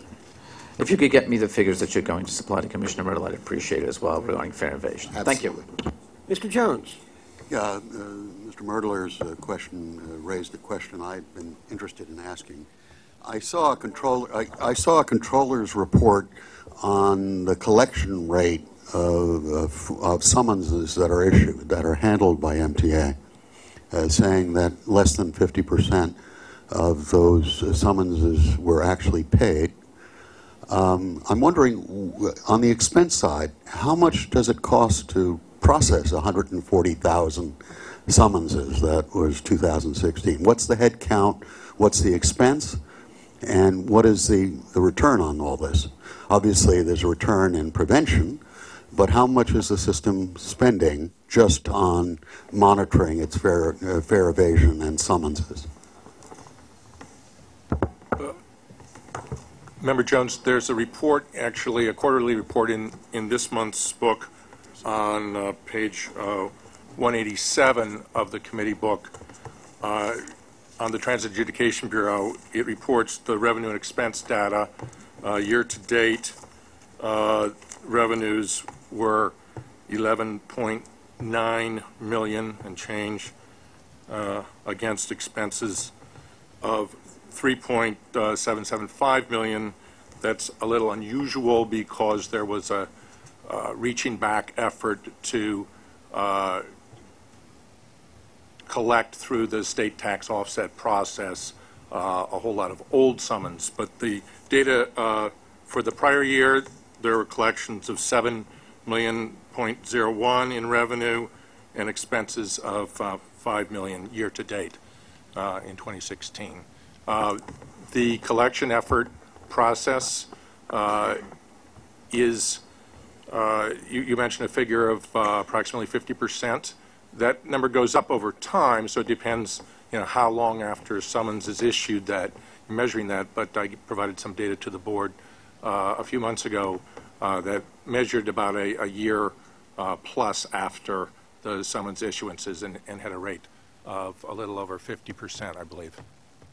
Just a follow-up on that. Two questions. What is the total head count dealing just with this particular area?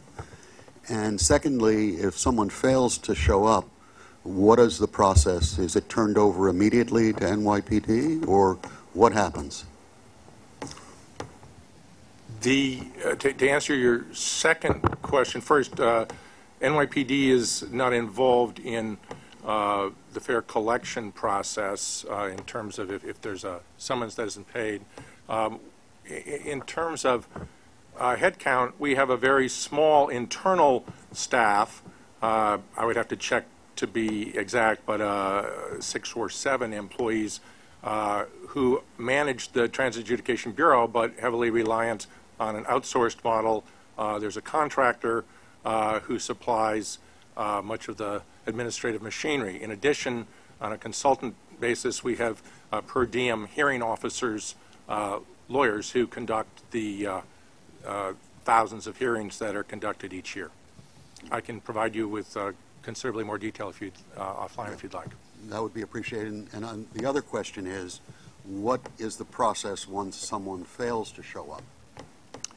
If someone is summoned and doesn't respond to the summons, either by requesting a hearing or paying the summons, they would go into default status after the time period indicated. Then we pursue a number of means of attempting to get collection. Initially, those efforts are conducted by a collection staff of our outside contractor that I mentioned that has the outsourced function of administration. We have a number of other means that are used when those are not bearing fruit, including we work with the sheriffs and the marshals, and we also eventually, if it remains in default, and if we have sufficient identifying information, we work with the State Department of Tax and Finance. Mr. Merdler.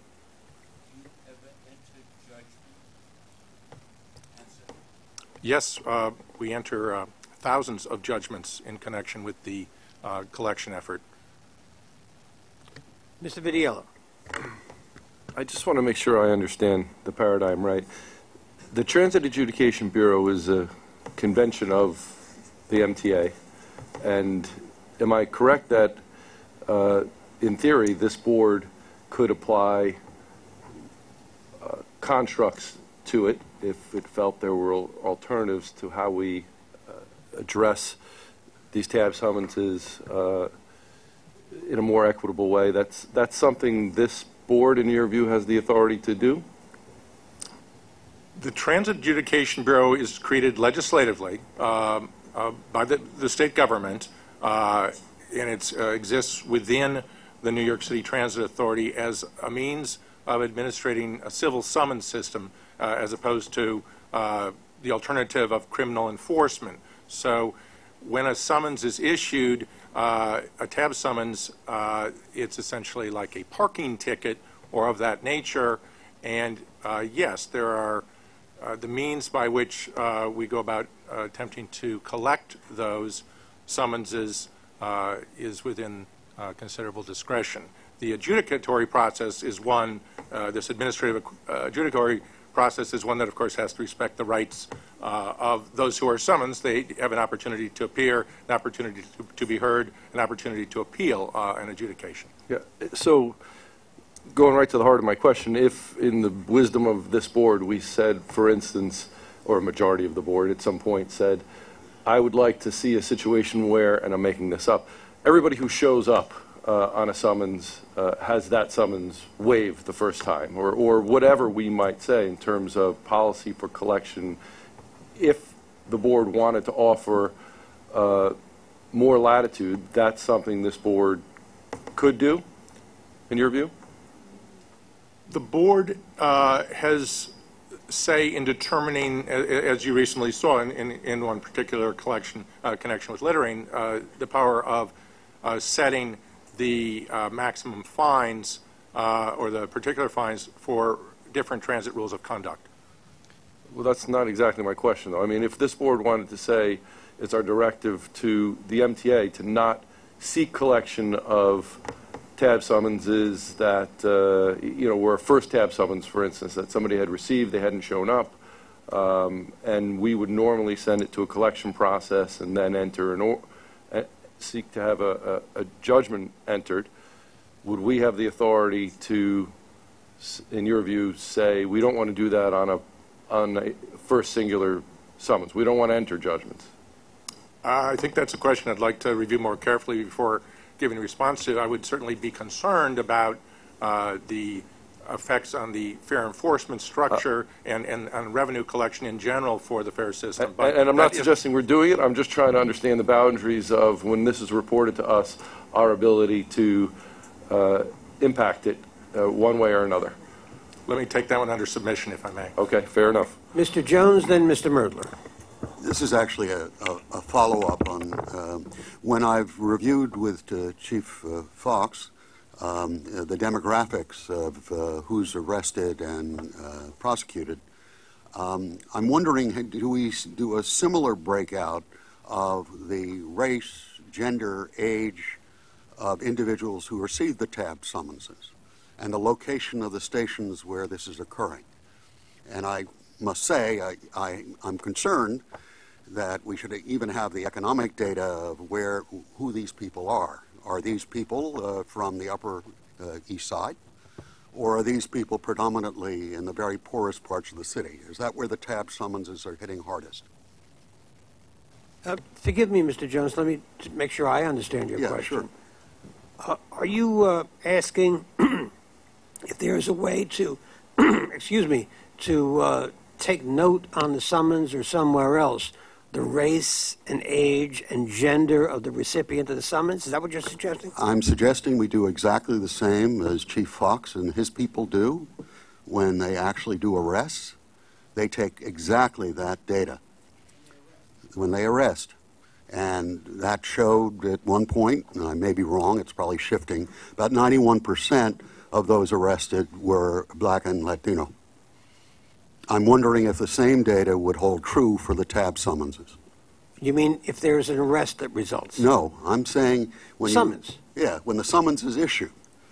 It's my contention that basically this is not being done equitably, that basically tab summonses are not distributed evenly throughout the city, that it's been concentrated on some of the poorest neighborhoods. And I've argued, obviously, this is more a problem of poverty than it is one of criminal contempt of the law, or just, I love to jump over turnstiles. Fox, in order to answer that question fairly, I think with an ability for all of us to understand what's going on, do you require the same information of individuals who are summoned by the New York City Police Department? In the subways? Actually, David and I have been working, let's start out with the arrest. We've been working, we had a nice conversation last week. The City Council has adopted legislation that we supported to have the NYPD report that on a quarterly basis of the ethnicity of the people we arrest. That's something that we never did before. We did it on one occasion, and we actually did a search for Mr. Jones when we met a few months ago. But we will, moving forward, provide that. And we'll be providing it, at your suggestion, David, to this body on a quarterly basis.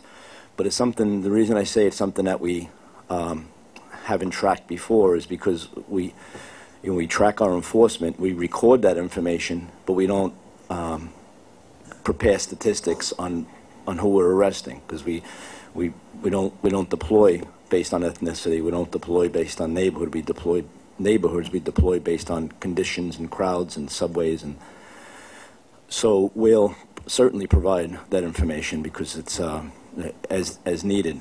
Now, as far as tabs, I'm not sure how much information we put on the tabs, but I know we don't track ethnicity or age. We write the summons, and it actually goes to the tab bureau. And when somebody becomes identified, one of the ways somebody becomes identified as a recidivist, which would preclude them from getting a tab summons for turnstile jumping, we're notified by tab that somebody has had 3 in a 2-year period. So I don't think we're notified whether they've paid those tabs, but I know we're notified when they have 3 within a 2-year period. Mr. Merdler. If I understand Commissioner Jones's comment, what he is, in part at least, trying to propose is that we understand whether there's disparity in enforcement based on factors other than the merits. And that is something that we really must know, especially if it's based on race and creed and the like. If his point is that people exist who jump the toll booths, jump the stile and get on the buses without paying, that they do so because they can't afford it, I would simply reiterate the point made for the past few years that the City of New York ought to do what it has said it would do at some point, which is issue to those who cannot afford it free transportation so that they get to do it legally rather than illegally.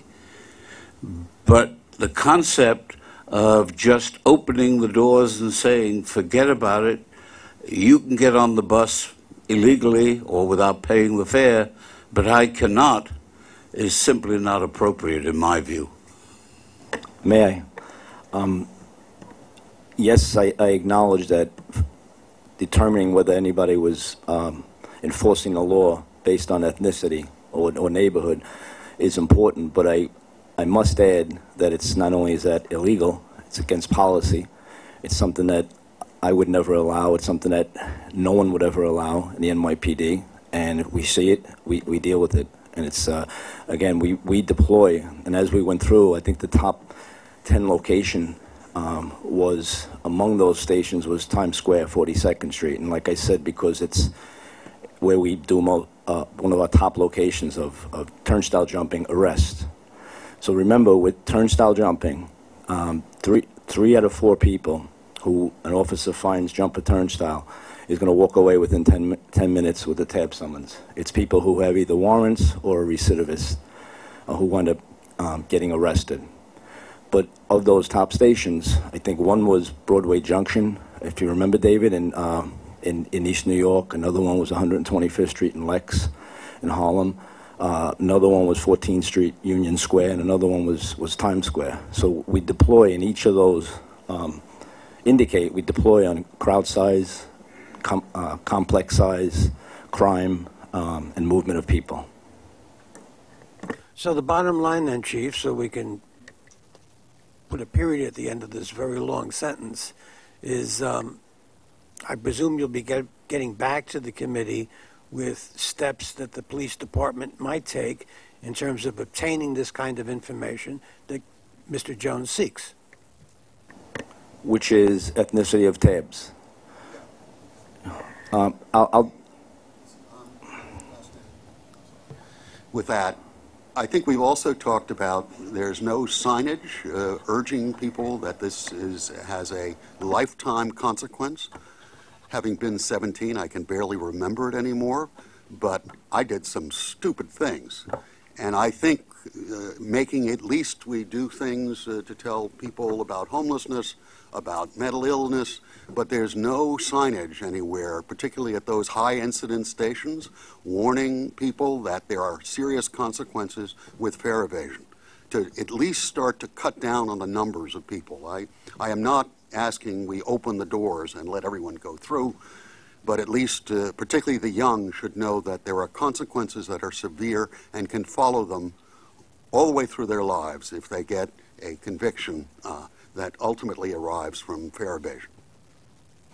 Any type of prevention measures we would support, but I must point out, I know everyone here takes the subways. You have to take affirmative, significant steps to get on the other side of that gate. It's not like there's something where you got to go swipe and then you have an open area. You have to climb under something, you have to go through a gate that's buzzing, or you have to jump over something. So just want to make that clear for anybody listening to this who doesn't take the subways. But any prevention, communicating to young people, of course we would support. Thank you. Now we're ready for bus finance report, and back to Mr. Irick. September 2017 year-to-date preliminary fare box revenue was $161 million, or 0.7% above forecast. MTA bus year-to-date non-reimbursable expenses were below forecast by $10 million, or 1.9%. Labor expenses were under forecast by $300,000, or 0.1%. This includes lower fringe benefit expenses due to favorable timing of workers' compensation claims, partially offset by higher overtime expenses due to additional running time investments, shuttles, and availability. Non-labor expenses were less by $9.8 million, or 7.4%, primarily due to the timing of maintenance contract work. On to ridership. MTA bus preliminary ridership September year-to-date was 1% above forecast. The 12-month rolling average through September 2017 showed a decline of 2.8% in weekday ridership, 0.8% for weekend ridership as compared to the prior year. And this concludes the MTA bus finance and ridership reports. Are there any questions of Mr. Irick on the bus finance report? Hearing none, I'll ask Mr. O'Grady to present the capital program report. Good afternoon. Capital program results, commitments during September 2017 totaled $10.1 million. This included main line switch replacement on Brighton and Eastern Parkway lines in Brooklyn. Completions during the month of September totaled $291 million. This included Sandy repair and mitigation projects at various locations due to flooding from Superstorm Sandy, including replacement of AFC equipment, flood protection at subway stations, and replacement of a pump room and tunnel lighting in Upper Manhattan. Additionally, mainline track replacement at various locations system-wide including the Pelham and White Plains Road lines in the Bronx and Queens Boulevard line in Queens, and the Broadway 7th Avenue line in Manhattan. That concludes the capital program report. Any questions on that? Mr. O'Grady, then if there are none, I'll ask, I'm sorry, Mr. Weisbrot. Yeah, I do have a question. Just looking at the capital starts and how way behind plan capital starts are. And just looking back over the prior few months, even month by month, we're projecting, just going back to September, projecting many more starts in September than we actually get, and many more starts in October than we actually get, many more starts in August than we actually get. And now it's all backed up till the end of the year, and we still expect to meet forecasts this year. Do you explain why, even on a month-to-month basis, we're so far behind? The initial goals for the year are set at the beginning of the year. So the design starts essentially are a projection of when we will be able to start, and that assumes that the dollars will be available. The capital program, as I think you know, was approved later in the year, later than was anticipated. So a lot of the design starts, capital program design starts, got pushed out, got pushed and compressed back because of the timing of the capital program. Some design money was made available to allow some projects to start, but there are a number of projects that were not able to start. And as you start to compress that time frame, it dominoed into other projects. I suspect as we're moving forward, we'll be able to do much better than what the year-to-date performance shows. You know, I appreciate what you're saying, but just going back to, say, July, even in July, even understanding that the capital plan got pushed back, we projected a certain number of starts in August that we didn't hit. And then in August, we projected a certain number of starts in September that we didn't hit. And then in September, we're now projecting a huge number of capital starts in October. I mean, each month, we're not even, it's one thing to say, here was the forecast in January, and we're a little behind. But it's another thing to say, here was our forecast in July for August, and we're not remotely hitting that, or here is our forecast for August for September, and we're not remotely hitting that. And now we're looking at October and November and December with an expectation that somehow we're not going to reach forecasts, but we're going to catch up to all of this. And given the poor forecasting on a month-by-month basis, why do we think we're going to end up with a sufficient number of, or even what we forecast as design starts by the end of the year? Yeah, I will look at the overall list of projects that we're supposed to start and give a project-by-project explanation. And I think I'll bring that back here. Okay, and I'm mainly really just questioning the forecasting because I do understand in January forecasting for the entire year and missing a forecast, but it's another thing entirely when month by month, 30 days in advance, our forecasts are so far off. Noted, and I will develop an explanation. Thank you. Okay. There's no one else, then I'd like to ask Steve Plachaki to report to us on procurements. Good afternoon. The procurement package, which presents New York City Transit procurements, includes 11 actions totaling $105 million in expenditures. I'd like to highlight 2 procurement actions included in this month's agenda. The first action is the award of a competitively solicited and negotiated consultant contract, WSP USA Incorporated, to provide indefinite quantity functional planning and conceptual engineering services for miscellaneous capital projects over a 60-month period for a total estimated amount of $5 million. The work under this contract will be awarded via task order on an as-needed basis. In response to a 2-step solicitation advertised in various publications, 4 firms submitted Step 1 qualification packages. The selection committee reviewed the submittals and, based on the firm's relevant qualifications and experience, recommended 3 firms to advance to Step 2 and receive the request for proposal. An RFP was issued to the shortlisted firms, and proposals were subsequently received from all 3 firms.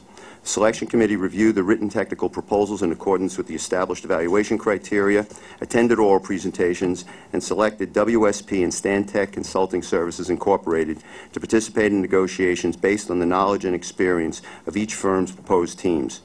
Both firms were considered qualified to perform the work based primarily on their current and past planning experience in both transit and non-transit arenas.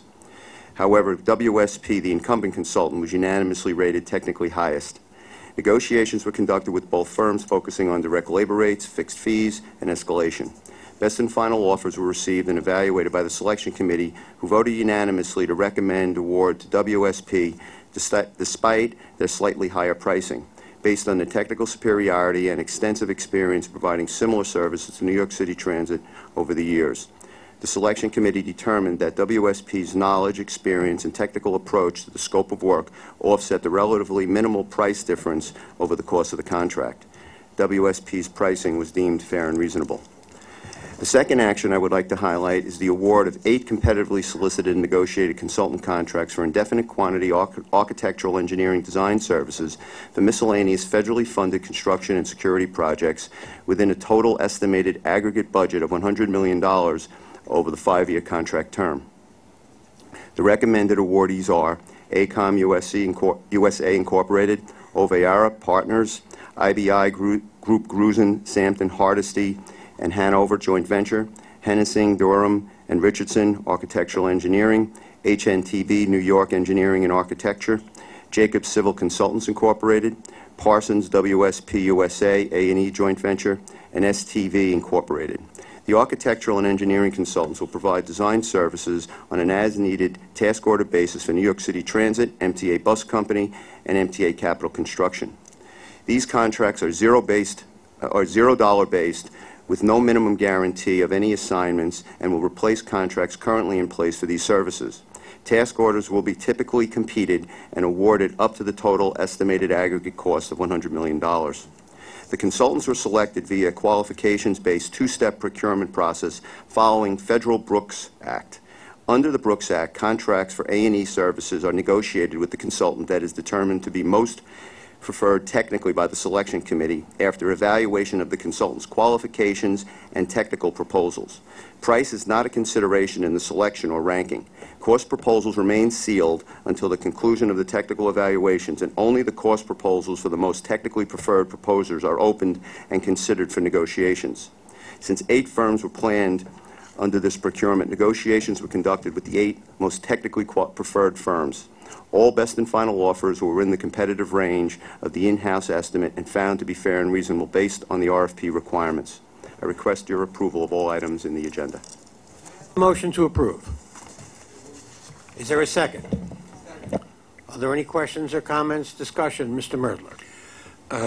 Mr. Plakochi, I'd like to make a suggestion.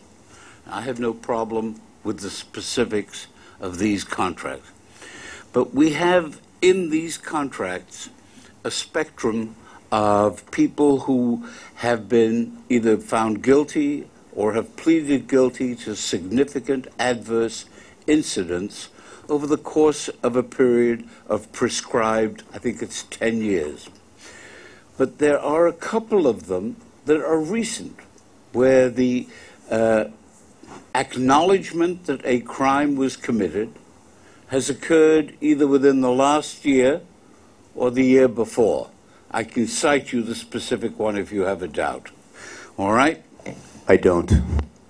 My suggestion is this, and it was an idea that Michael Horodny-Chanu came up with to his great credit, and that is to provide that where someone has had a relatively recent SAI, significant adverse incident, a master be appointed for a period of a year or 2 to make sure that there is compliance with law. That was done in connection with discrimination activities by a contractor in his area. It seems to me that's an idea that we ought to do. Why? Because you can't reward somebody and just ignore the fact that the person has been guilty either of bribery or price fixing or the like. You, on the other hand, need the services of as many people as you can to get the job done properly and cheaply. I understand that. But it seems to me that there is a useful purpose served in providing for a master. And in fact, when Michael did that in connection with a construction project, there were no repeat incidents during that period. Think about it. It may make sense. We will take that under advisement, but it should be known that we do have monitors, these masters, if you will, and we impose them from time to time when we see a recidivist type of activity or an issue that they don't yet necessarily have a corrective action in place for. But we will aware consider that you do it. All I'm suggesting it become a matter of course so that people know there are consequences. Unfortunately, in life, when you do things, there are consequences to what you do, or at least there should be. Is there anyone else? If there is no other discussion, there's a motion on the floor and it has been seconded. All in favor? Opposed? Abstaining. The procurements carry. Mr. Caffiero will present service change. Thank you. This month, we have one staff summary for committee information. As you are aware, we regularly review and, where feasible, adjust our schedules to ensure they accurately match rider demand as required by our board-approved loading guidelines. These reviews and schedule adjustments are a critical part of our efforts to provide customers with the most efficient and effective service possible.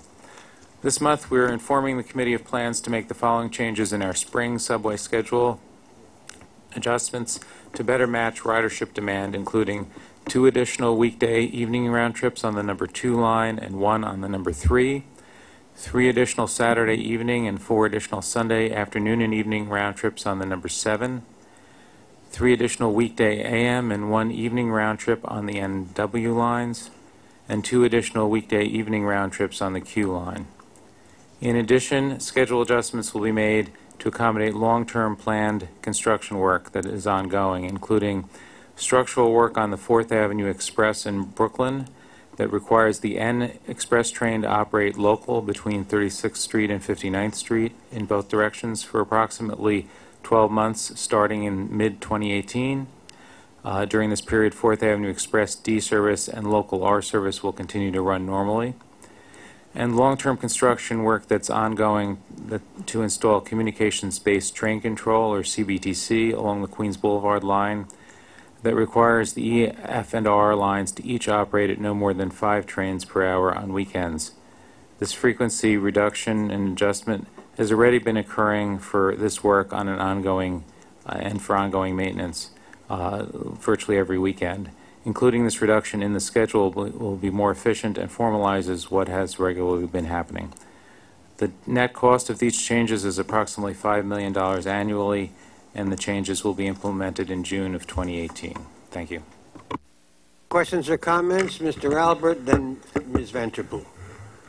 I'm sure you know that I welcome the additional service on some of these lines, but I do have a couple of questions. On the issue of the N trains along 4th Avenue running local, will they be making local stops or just using the local track? No, they'll be making local stops. All right. On the issue you mentioned about the Queens Boulevard CBTC and how that service has been reduced and we're going to codify it with the new schedules, the fact that the service is reduced because of work on Queens Boulevard, obviously these lines continue on, as in the case of the F, all the way into Brooklyn. Is that service is also being reduced, I assume. You're not going to short-turn F trains, is that correct? That is correct. So in that way, we're sort of penalizing people on lines where no work is going on, if you see what I'm saying. There's a major impact to all the work that's going on in the system, and this has been happening virtually every weekend. So by codifying it in the schedule, it also has the advantage of we believe improving the regularity of service because it will be the regular base schedule, and our customers will have a better sense of what they can expect each weekend. Sure. Are we making an effort to not impact one area over their limit? Are we looking to not do 2 GOs in a similar area? For instance, on a weekend when you've reduced E and F service along Queens Boulevard, I don't think we should be doing work on the 7, for instance. Can we coordinate this in some way? There was a weekend where there was the subway action plan and a GO on the Broadway IRT, and you could not go uptown from 59th Street, Columbus Circle, on the 8th Avenue line or on the 7th Avenue line. It was incredible. Are we looking to coordinate these sort of things? Peter, we are looking, Commissioner, and we'll make sure we continue looking at. I know earlier you had mentioned some things about, when there are certain special events and shows. Right. Some of the things that we're doing as we try to be more productive, more efficient, is we are taking a look at those particular needs. And so, for instance, if a weeknight is not the appropriate time, we'll schedule those works for weekends. Right. But at the same time, I understand your point about having to look at how one change affects other lines and see if we can mitigate it. So we will look at that. That would be great. Thanks. Ms. Vanterpool. With regards to the additional subway trips that are being added, what's the range of ridership increase that has resulted, or that precipitated these service changes? So we can get you the specifics on the specific times of day, but in general, even though we discussed before about ridership overall declines, we've had a sustained period of long-term growth and stable ridership recently, even in the peak period. So where we can add service, where our observations are showing that we need additional service in those periods, and where we have the track capacity and the vehicles available to do that, is what we are reacting to here. So some of this, particularly the NW and the Q, is post-Second Avenue subways. We continue to look at how that's affected ridership on both of those lines. So there's a number of different factors at different times of day. Each of these is its own story. So we can get you the details. If there is nothing else for Mr. Cafiero, I'll ask Acting President Eng to make special reports presentations. Thank you, Chairman. In Section 9 of this month's agenda, we have our regular status report on the MetroCard program, and we have two standard follow-up reports moving on to, in Section 10, included this month for your information. The first is the elevator and escalator report, followed by the Transit Education Bureau report, both of which cover the third quarter of 2017. Is there anything on that? Then I'll ask Mr. D'Amico to present the MTACC projects report. Mr. Chair, I do have sorry. a question. For the elevator and escalator report, there are a number of elevators that have an age of 0. So I'm assuming those are relatively new units. But they operate at less than 100% efficiency. And in the case of South Ferry, which actually was pulled out and an explanation was given, it is a relatively new unit, but operates at 52%. So my question is twofold. Why are some of the newer elevators operating at less than 100% efficiency? The second component is what penalties, and perhaps penalties is not the best word, but what actions, that's a better word, are taken to address or to get contractors who are operating these units to comply better? Because we have a very egregious example with the South Ferry unit. So we have a very comprehensive commissioning process for the elevators and the escalators. Unfortunately, we do run into some trouble as the machines start breaking in and they start seeing customer service. There is a warranty period where the contractors and the vendors are held accountable and they're brought back onto the property to facilitate corrective actions.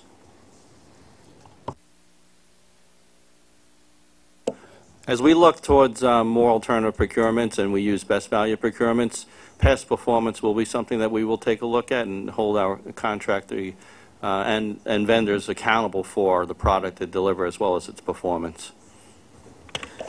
Perhaps this has been answered before, and I'm sorry I don't remember the answer, but what is the response time on average to respond to some of these units, or to units in general?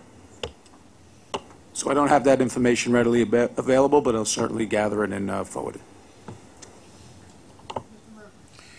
I'm looking at the elevator and escalator reports and notice it's basically the ones that have less than 50% or only 50% availability are the usual suspects. 181st Street, about which Mr. Grady and I had some conversation recently, has 47.34% of availability. Lexington and 63rd, a very busy station, less than 50%. You go over to page 153, 145th Street, South Ferry, Herald Square. Something's wrong here. Something's wrong here because that should not exist. It can exist for a day. It can exist for 2 days. But elevator mechanics can get to a job pretty damn quickly if they are incentivized to do so. We certainly recognize the poor performance of some of those machines, and we're looking to bolster our in-house efforts with some maintenance contracts, particularly in the Washington Heights area. We're working through those details as we speak. The problem, if I may, is this. You're not alone in the sense that people have problems getting elevated contractors who do the job they're supposed to do. And we've seen that. You've thrown Thyssen-Bornemisza off the job at Grand Central for that reason. But the problem I have is it takes too damn long to get them fixed. What are you doing about that? The complaint usually is, we can't get it fixed in under a month because we need a spare part. How about having an inventory of the most actively used parts? So we do have personnel that reside in the area, and they're rapidly deployed when we do see incidents. However, we'll certainly take a look at our practices, ensure that we have critical spares and needed components readily available. Pause any further. But this is a discussion that has gone on at least 5 of the 7 years I've been on this board, every year. Commissioner, we understand the point. We'll aggressively look into this.